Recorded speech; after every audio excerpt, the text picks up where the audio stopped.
कोल्हापूर जिल्ह्यातील एक अत्यंत दुर्दैवी घटना समोर आली आहे। श्री ज्योतिबा मंदिर येथे दर्शन घेऊन गावी परत जात असताना दुर्ग मानवड येथील अरुण धोंडीराम गुरव वय वर्ष 38 यांचा पंचगंगा नदीमध्ये बुडून मृत्यू झाला। मिळालेल्या माहितीनुसार गुरव हे शिंगणापूर बंधारा परिसरात आंघोळ करण्यासाठी गेले होते, मात्र पाण्याचा अंदाज न आल्यामुळे त्यांचा तोल गेला आणि ते नदीत बुडाले।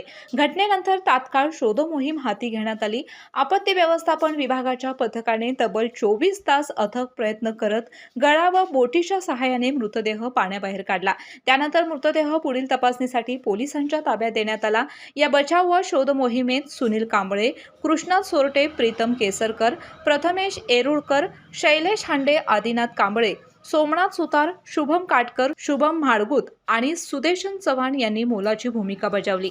या घटनेमुळे परिसरात हळहळ व्यक्त होत असून नागरिकांच्या मध्ये शोककळा पसरली आहे। प्रशासनाकडून नागरिकांना नदीकाठी जाताना विशेष काळजी घेण्याचे आवाहन करण्यात आले आहे। डॉक्टरांनी ॲडमिट होण्याचा सल्ला दिलाय, पण स्पेशल रूम परवडत नाही। मग टेन्शन घेऊ नका।